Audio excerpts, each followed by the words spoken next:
Very good morning to all of you. How are you, students? Today we are just going to discuss another application of the Gauss's theorem, which is electric field intensity due to infinite plane sheet of charge. ठीक है, infinite plane sheet of charge. तो first of all, what we have to take an infinite plane sheet of charge. लेते हैं, मान लीजिए एक sheet है, ये हमने शीट ले ली एक, इस शीट के ऊपर हमने पॉजिटिव चार्ज को डिस्ट्रीब्यूट करके रखा हुआ है. Clear? This is the positive charge. हमने क्या किया इस इनफाइनाइट शीट पे, क्या किया, पॉजिटिव चार्ज को डिस्ट्रीब्यूट कर रखा है. सबसे पहले आपने क्या लेनी है, एक प्लेन शीट लेनी है. अब प्लेन शीट जो हमने ली है उस पे आपने डिस्ट्रीब्यूट किया चार्ज को, तो डेफिनेटली सरफेस चार्ज डेंसिटी तो होगी. तो हमने मान लिया कि let sigma be the surface charge density. Surface charge density पता है सिग्मा क्या होता है? Sigma is equal to charge by area. Clear? Charge by area, ये नोट कर लिया. अब मान लीजिए हमें इलेक्ट्रिक फील्ड इंटेंसिटी निकालनी है इस पॉइंट पे. This is the point P, जो कि यहां से कितनी दूरी पे है, R दूरी पे है. क्लियर? हमने क्या किया, अगर सिमेट्री से हमें P पॉइंट पे हमें इलेक्ट्रिक फील्ड है, क्योंकि मान लीजिए कि एक प्लेन शीट है, इस प्लेन शीट पे पॉजिटिव चार्ज यहां पर बिखेर रखा है, तो पॉजिटिव चार्ज, अगर ये थिन शीट है, थिन शीट पे इलेक्ट्रिक फील्ड इस साइड भी होगा और थिन शीट पे इलेक्ट्रिक फील्ड इस साइड भी होगा. अगर मान लीजिए इस पॉइंट को मैंने P मान लिया, तो डेफिनेटली अगर मैं इस पॉइंट पे इलेक्ट्रिक फील्ड निकालता हूं तो सेम इतनी दूरी पे भी इलेक्ट्रिक फील्ड इस साइड भी होगा. तो that is a symmetry portion basically. तो सिमेट्री के लिए हमें क्या लेना पड़ेगा, इतनी दूरी पे एक पॉइंट हमने क्या ले लिया, क्यों ले लिया. मैं इसको रब कर रहा हूं, थोड़ा ये नोट डाउन करेंगे आप. यहां पर मैंने समीशन जो सिग्मा जो लिया था उसको नोट डाउन करेंगे. ये क्या हो गया हमारा, सेम दूरी पे हमारा इस साइड भी क्या होगा, इलेक्ट्रिक फील्ड हम काउंट करना चाहिए.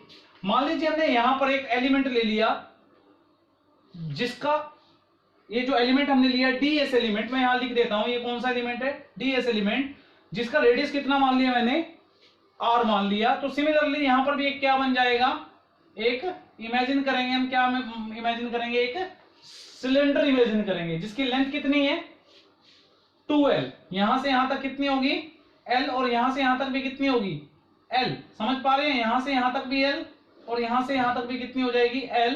अब आपको नोट डाउन करना है कि इसमें जो इलेक्ट्रिक फील्ड होगा वो कैसे होगा, इस साइड. ऐसे इसमें इलेक्ट्रिक फील्ड होगा वो किस साइड होगा हमारा, इस साइड. क्लियर? क्लियर बेटा सभी को? अगर मान लीजिए मैं इसमें से कुछ नॉर्मल लूं तो नॉर्मल किस साइड में होगा, इस साइड में. अगर मैं इस पोर्शन में से कुछ लूं तो नॉर्मल किस साइड में होगा, इस साइड में. माय मीन टू से, अगर आपके पास ऐसी बोतल है या ये पेन ही लगा लीजिए, मुझे ये कैप चाहिए, तो मैं क्या करूंगा, इस साइड, नॉर्मल इस साइड होगा. अगर ये कैप ऐसे है तो इसको मुझे ये चाहिए तो कहां होगा नॉर्मल, ऊपर की तरफ, आउटवर्ड. सिमिलरली यहां पर है तो यहां पर. क्लियर? तो यहां पर देखिए हमने क्या लिया, आउटवर्ड नॉर्मल लिए, यहां पर भी आउटवर्ड नॉर्मल लिया. ठीक है? अब आप ये समझिए कि अगर इन एजेस की बात करूं, इन एजेस पे अगर मुझे इलेक्ट्रिक फील्ड निकालना है, तो इलेक्ट्रिक फील्ड निकालने के लिए मुझे गॉस थ्योरम को यूज करना है. गॉस थ्योरम क्या बोलती है, यहां पर हमारा जो फाई आएगा एज पे कितना आएगा, इस पे कितना आएगा आपका E dot ds. Clear? E dot ds, ये कौन सी साइड होगी आपकी, लेफ्ट. सॉरी मेरी ये राइट बन रही है, मैं यहां राइट लिख रहा हूं, ये राइट साइड होगी और ये होगी आपकी लेफ्ट साइड. तो यहां पर मैंने लिख लिया ब्रैकेट में, लेफ्ट ले लिया, प्लस राइट में भी बनेगी E डॉट ds. क्लियर? अब आप देखिए मैं यहां सोल्व कर रहा हूं, E dot ds, E dot ds किसके बराबर होगा, E vector dot n cap ds. किसके बराबर आएगा, E vector dot n into में क्या आएगा, ds, that is equal to E ds आ जाएगा. क्योंकि E और n के बीच में एंगल कितना है बेटा, 0 डिग्री. तो cos 0 कितना होता है, 1 होता है. तो हमारे पास कितना बचेगा, E वेक्टर का मॉडुलस, n वेक्टर का modulus and cosine of 0 into ds. तो E वेक्टर तो सेम ही रहेगा, n वेक्टर का मॉडुलस 1 होगा, कोसाइन ऑफ 0 1 होगा. तो आंसर हमारा कितना आएगा, E ds. तो यहां से हमारे पास जो फाई एजिस आएगा, फाई एज इज आएगा वो कितना आएगा, EDS प्लस EDS कितना आएगा, 2EDS। Clear, 2EDS। Note down करेंगे बेटा इसको फटाफट से, बड़ा सिंपल तरीके से बता रहा हूं आपको, कुछ नहीं किया। ये आपकी प्लेन शीट थी, थिन शीट थी बेसिकली। थिन शीट के पी पॉइंट पर मुझे इलेक्ट्रिक फील्ड निकालना था। अगर मैं एक इलेक्ट्रिक फील्ड यहां पर निकालता हूं तो बाय सिमेट्री इलेक्ट्रिक फील्ड इस साइड भी होगा, उतना ही इलेक्ट्रिक फील्ड इस साइड भी होगा, क्योंकि थिन शीट के दोनों तरफ ये इलेक्ट्रिक फील्ड हम मान के चलते हैं। हमने क्या किया, हमने गॉस थ्योरम अप्लाई करनी है। गॉस थ्योरम के लिए हमें क्या लेना पड़ेगा, क्लोज्ड लूप लेनी पड़ेगी, क्लोज्ड पिक्चर लेनी पड़ेगी। तो हमने क्या ले लिया, एक सिलेंडर एज्यूम कर लिया जिसकी लेंथ L है और जिसका रेडियस जो हमारा है वो क्या है, स्मॉल r है। तो हमने यहाँ पर गॉस थ्योरम लगा दी। अब बात आती है, लेट अस सपोज, मान लीजिए मैं यहां से एक पोर्शन निकालता हूं ds, ये वाला पोर्शन, इतना सा पोर्शन निकालता हूं, तो इसका एन कैप कैसे होगा, ऊपर की तरफ। इलेक्ट्रिक फील्ड कहां पर है, इस साइड। तो देखिए इलेक्ट्रिक फील्ड, ये तो एन कैप हो गया हमारा, और ये हमारा इलेक्ट्रिक फील्ड, ये एन कैप, ये इलेक्ट्रिक फील्ड, ये एन कैप 90 डिग्री। cos 90 कितना होगा, cos 90 कितना होगा, 0। तो क्या आंसर आना चाहिए बेटा आपका, यानी 5 curve surface area. Curve surface area, ये सारा कर्व सरफेस एरिया, यहां पर भी क्या हो जाएगा, कर्व सरफेस एरिया, यहां पर भी क्या, कर्व सरफेस। तो कर्व सरफेस एरिया में आंसर कितना आएगा, 0। समझ पाए ना, यहां पर कितना आएगा, E डॉट एन कैप, ये 0 आ जाएगा सोल्ड करके, तो ये सारा ये 0 आ जाएगा, तो यहां पर 0 आएगा। तो टोटल जो हमारा आया, टोटल वो कितना आया, 2EDS प्लस 0 किसके बराबर होता है बेटा, ये Q by epsilon not by the application of Gauss theorem. पता है ना सभी को, नहीं पता मैं साइड में लिख रहा हूं, देख लीजिए। Phi is equal to E dot DS that is equal to Q by epsilon naught. Clear, याद आ गई सभी को। तो इसको सोल्व करके मेरा कितना आंसर आया, ये आंसर आया, ये हमारे पास यहां पर लिख दिया, दिस इज फाई टोटल। अब मैं इसको ले रहा हूं सिर्फ इसको, तो कितना आएगा हमारे पास, 2EDS that is equal to Q by epsilon naught. Clear, Q by epsilon naught. और इससे पहले डिस्कस कर चुके हैं, ये किसके बराबर होगा, सिग्मा, ठीक है। और यहां पर क्या आएगा, DS। तो Q किसके बराबर आएगा, this implies Q is equal to कितना आएगा, सिग्मा DS। तो यहां से हमारे पास कितना आएगा, 2EDS sigma DS divide by epsilon naught. Clear, divide by epsilon not. तो DS से आपका DS कैंसिल हो जाएगा, E किसके बराबर आ जाएगा, sigma bye 2 epsilon not, sigma bye 2 epsilon not. Note down करेंगे बेटा सभी इसको,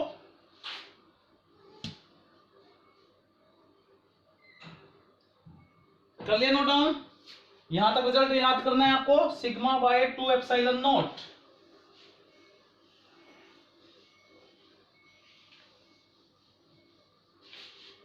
अब हमने लिखा कि E इज इक्वल टू, जो आंसर आया हमारा, सिग्मा बाय 2 एप्सिलॉन नॉट। मान लीजिए इस पे पॉजिटिव चार्ज है, पहले पॉइंट क्या है, फॉर पॉजिटिव चार्ज।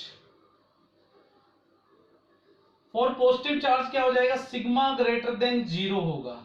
अगर सिग्मा ग्रेटर देन 0 है तो फील्ड जो आपकी आएगी, फील्ड जो आएगी आपकी वो क्या होगी, यूनिफॉर्म। फील्ड क्या होगी आपकी, uniform.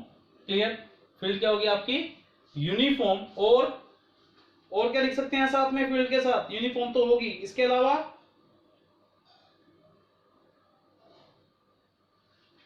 Normal and outward from sheet. मतलब क्या इस लाइन का, ये शीट है आपकी, इस पे पॉजिटिव चार्ज है, तो पहली बात तो यूनिफॉर्म, बिल्कुल पैरेलल लाइन निकलेंगी, यहां से पैरेलल, यहां से पैरेलल, यहां से पैरेलल, यहां से भी पैरेलल, यहां से भी पैरेलल। दूसरा, आउटवर्ड, बाहर की तरफ निकल रही है 90 डिग्री से। क्लियर, 90 डिग्री से लाइन लिख सकते हो, uniform outward from sheet, perpendicular, perpendicular लिख सकते हो, यूनिफॉर्म एंड आउटवर्ड परपेंडिकुलरली भी लिख सकते हो, outward perpendicularly from the sheet. मैं यहां लिख रहा हूं, या आप अपनी लैंग्वेज में लिख लीजिए, outward perpendicularly from the sheet. दूसरा, for negative charge, for negative charge sigma less than 0, field क्या हो जाएगा आपका, फील्ड क्या हो जाएगा, यूनिफॉर्म तो होगा ही होगा, लेकिन perpendicular and directly inward, and directly inward. Note down करेंगे बेटा इस चीज को।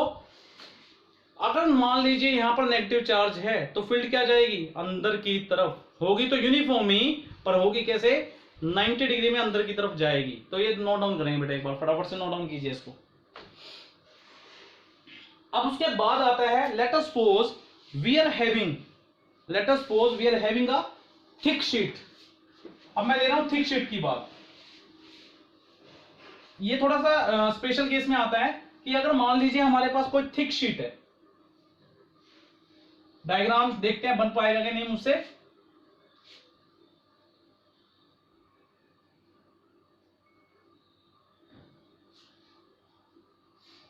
कोशिश करते हैं बन जाए। मान लीजिए पॉजिटिव चार्ज ऐसे फैला दिया हमने, बुक्स मोटी होती है ना आपकी, ध्यान से देखिएगा, बुक्स काफी मोटी होती है आपकी। तो पॉजिटिव चार्ज अगर मान लीजिए हमने सपोज एक बुक ली, let us suppose we are having a this book, this is a thick sheet. तो अगर मैं आपको कहूं कि आपको स्प्रे करना है, तो स्प्रे कैसे करोगे, इधर भी और इस साइड भी। तो पॉजिटिव चार्ज इस साइड भी होगा, पॉजिटिव चार्ज इस साइड भी होगा। And let us suppose we have to calculate electric field intensity at this point. इस पॉइंट पे मुझे इलेक्ट्रिक फील्ड इंटेंसिटी निकालनी है।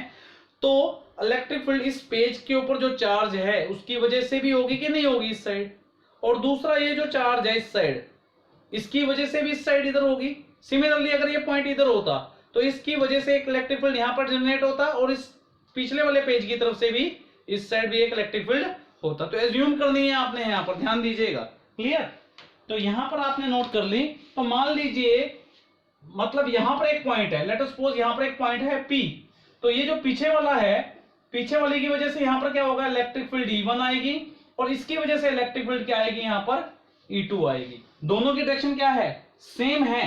तो बाय द सुपरपोजिशन प्रिंसिपल हमारे पास कितना आएगा, E1 प्लस E2। तो ये कितना आएगा, sigma divide by 2 epsilon naught plus sigma divide by 2 epsilon naught. Clear. तो आंसर कितना आएगा, sigma by epsilon naught, that is the electric field intensity at point P due to the thick sheet, due to the thick sheet. Note down करेंगे बेटा इसको, सभी note down कीजिए बेटा।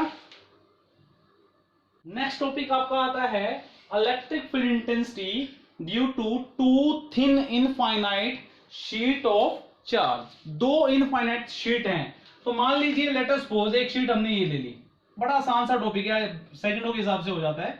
ये एक शीट ले ली हमने, फर्स्ट शीट, जिसके ऊपर हमने चार्ज को बिखेर दिया, यानी डिस्ट्रीब्यूट कर दिया। हो सकता है ये पॉजिटिव हो सकता है ये नेगेटिव हो।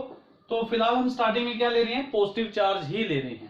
अब जब पॉजिटिव चार्ज ले रहे हैं तो इसने ये तो नहीं कहा दोनों शीट बराबर हो सकता है एक शीट बड़ी हो एक शीट छोटी हो। अगर एक शीट बड़ी है एक छोटी है तो उसके ऊपर सरफेस चार्ज डेंसिटी भी क्या होंगी, डिफरेंट होंगी। मान लीजिए इस पे कितनी है, सिग्मा 1, समझ रहे हैं। यानी अगर मान लीजिए मैं एक पेज दे दिया आपको A4 और एक पेज दे दिया A3, और दोनों के ऊपर हमें कलरिंग करनी है, तो कलर ज्यादा किस में लगेगा, बड़े वाली शीट यानी A3 शीट में। तो A3 शीट में ज्यादा लगेगा, स्प्रे ज्यादा करना पड़ेगा। तो उसके ऊपर चार्ज उसी तरीके से अगर चार्ज हमें देना हो, छोटी शीट पे कम लगेगा, बड़ी शीट पे चार्ज ज्यादा देना पड़ेगा। तो उसके अकॉर्डिंग हमारी जो सरफेस चार्ज डेंसिटी है सिग्मा, जिससे हमें बोलते हैं, वो क्या होगी, डिफरेंट। तो फर्स्ट शीट पे मैंने कितनी मान ली, सिग्मा 1। क्लियर। अब हमने ले लिया यहां पर एक शीट और ले ली जो कि पैरेलल है इसके। मान लीजिए इसके ऊपर भी हमने चार्ज दे दिया। क्लियर, हमने इसके ऊपर भी क्या दे दिया, चार्ज दे दिया। अगर इस पे भी चार्ज दे दिया तो इस पे क्या हो जाएगी, सिग्मा 2 मान ली हमने। क्लियर, यहां तक क्लियर हो गया बेटा सभी को। अच्छा जी, अब बात करते हैं इसके कारण यहां पर मान लीजिए एक पॉइंट ले लिया मैंने, ये वाला पॉइंट, ठीक है। मान लीजिए इसको, मान लीजिए मैंने ले लिया P पॉइंट। P पॉइंट पे इलेक्ट्रिक फील्ड क्या होगी इसके कारण, E2। क्लियर, इसके कारण क्या होगी, E2। ठीक। अब इसके कारण इस P पॉइंट पे क्या इसका इलेक्ट्रिक फील्ड होगा, देखिए अगर ये ऐसे चार्ज यहां पर है तो इसके कारण यहां पर इलेक्ट्रिक फील्ड होगा।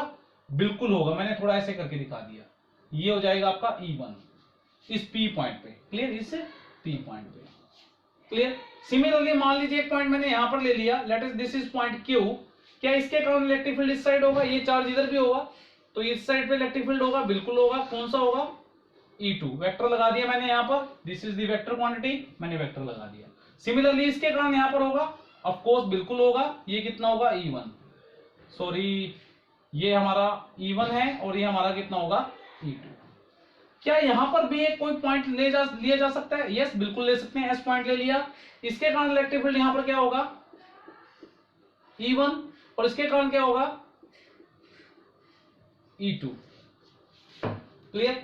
अगर मुझे इलेक्ट्रिक फील्ड निकालनी है किस पॉइंट पे, P पॉइंट पे लेते हैं सबसे पहले, electric field intensity eight P point, clear, electric field intensity eight P point कितनी आएगी, देखिए दोनों वेक्टर एक साइड में है और एक्स एक्सिस की तरफ है, साइन कन्वेंशन लेनी है, आपने ध्यान दीजिएगा, साइन कन्वेंशन क्या है यहाँ पर, इस साइड पॉजिटिव, इस साइड क्या लेनी है नेगेटिव, तो दोनों एरो, दोनों इलेक्ट्रिक फील्ड इंटेंसिटी कहां पर है आपकी, सेम डायरेक्शन में है, तो कितना आएगा हमारे पास E1 प्लस E2, कितना आएगा sigma bye 2 epsilon naught plus sigma bye 2 epsilon not, लेकिन यहां पर 1 आएगा, यहां पर कितना आएगा 2, क्लियर, सिग्मा 1 एंड सिग्मा 2। ऐसे अगर हम Q पॉइंट की बात करें तो कितना आएगा माइनस E1 माइनस E2, क्यों आया माइनस, ये देखिए इलेक्ट्रिक फील्ड E1 भी इस साइड है और E2 भी, साइन कन्वेंशन क्या है, इस साइड क्या है सारा नेगेटिव, एरो देख लीजिए किस साइड है, इस साइड, तो आंसर कितना आएगा minus sigma 1 divide by 2 epsilon naught minus sigma 2 divide by 2 epsilon naught. Are you getting my point, किसी को कोई कंफ्यूजन। तीसरा पॉइंट, अगर हम S पे निकालना चाहते हैं तो कितना आएगा, एक E1 उस साइड है और E2 इस साइड है, तो कितना आएगा sigma 1 divide by 2 epsilon naught minus sigma 2 divide by 2 epsilon not. देख लीजिए बेटा यहां पर बड़ा आसान सा टॉपिक है, क्लियर है सभी को।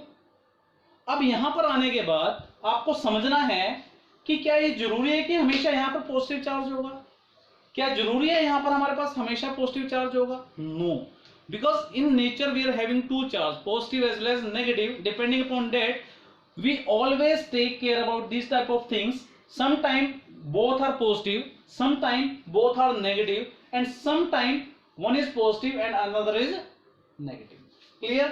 और sometime हम जो शीट लेते हैं वो दोनों बराबर भी हो सकती हैं, समझ पा रहे हैं, बराबर भी हो सकती हैं। तो let us assume sigma 1 is equal to sigma and sigma 2 is equal to minus sigma, समझ रहे हैं। एक तो सबसे बड़ी बात हमने क्या लिया कि सिग्मा 1 को सिग्मा के बराबर ले लिया और सिग्मा 2 को माइनस सिग्मा, यानी अब जो सिस्टम है वो कैसे बन जाएगा डायग्राम, अगर डायग्राम देखें तो डायग्राम ऐसे बनेगा, ये पॉजिटिव और यहां पर क्या हो जाएगा आपका नेगेटिव, क्लियर, एक पॉजिटिव और एक नेगेटिव है, इसकी सिग्मा है तो इसकी माइनस सिग्मा है, क्लियर। अब यहां पर वही चीज, ये पॉइंट, तीन पॉइंट हमने लिए थे P S Q। अब क्या क्या इलेक्ट्रिक फील्ड होगी, तो यहां पर यहीं पर कर ले इसको सोल्व, क्लियर, यहीं पर सोल्व कर लेते हैं, तो कितना आएगा देखिए sigma bye 2 epsilon naught minus sigma bye 2 epsilon not, कितना आएगा आंसर 0, क्लियर, कितना आएगा 0, क्योंकि सिग्मा 1 को सिग्मा, सिग्मा 2 को माइनस सिग्मा। ऐसे यहां पर कितना आएगा minus sigma bye 2 epsilon naught और यहां पर कितना आएगा, ये तो माइनस है ही है, इसके साथ में कितना आएगा माइनस, माइनस माइनस कितना हो जाएगा सिग्मा, प्लस का हो जाएगा, आंसर कितना आएगा 0। इसका मतलब यहां पर इलेक्ट्रिक फील्ड कितनी आई 0 और यहां पर भी इलेक्ट्रिक फील्ड कितनी आई 0। अब इसकी बात करते हैं, S पे कितनी आएगी sigma divide by 2 epsilon naught minus, और ब्रैकेट में कितना आएगा minus sigma bye 2 epsilon not, कितना आएगा sigma bye 2 epsilon naught plus sigma bye 2 epsilon not, कितना आएगा भाई सिग्मा बाय एप्सिलॉन नॉट आएगा कि नहीं आएगा, सिग्मा बाय एप्सिलॉन नॉट। तो यानी यहां पर इलेक्ट्रिक फील्ड की जो वैल्यू आएगी वो कितनी आएगी सिग्मा बाय एप्सिलॉन नॉट।